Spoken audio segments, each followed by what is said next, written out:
இந்த பொண்ணு ஒரே வார்த்தையாக சொல்லிட்டார், அவர் டைவர்ஸ் போட்டிருக்காரு, நான் டைவர்ஸ் கொடுக்கறதுக்கு ரெடியாக இருக்கேன், மெயின்டெனன்ஸ் மட்டும் பேசி முடிவு பண்ணுங்க அப்படின்னு.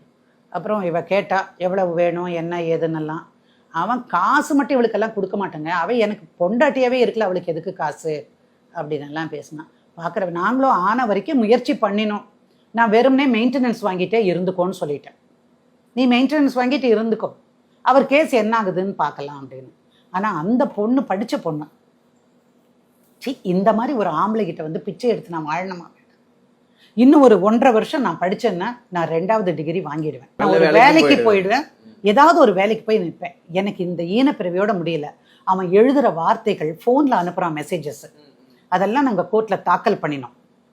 கெட்ட வார்த்தை அத்தனையும் இங்கிலீஷில் எழுதுறான் சார். எப்படி இருக்கும்? தினம் தினம் அதை பார்க்கும் போதெல்லாம் என்னால் முடியல, என்னால் தூக்கம் வரல மேடம். இவன் கிட்ட இருந்து நான் எப்போ விடுதலை ஆகிறேனோ அப்போ தான் நான் நிம்மதியாக இருப்பேன் மேடம்.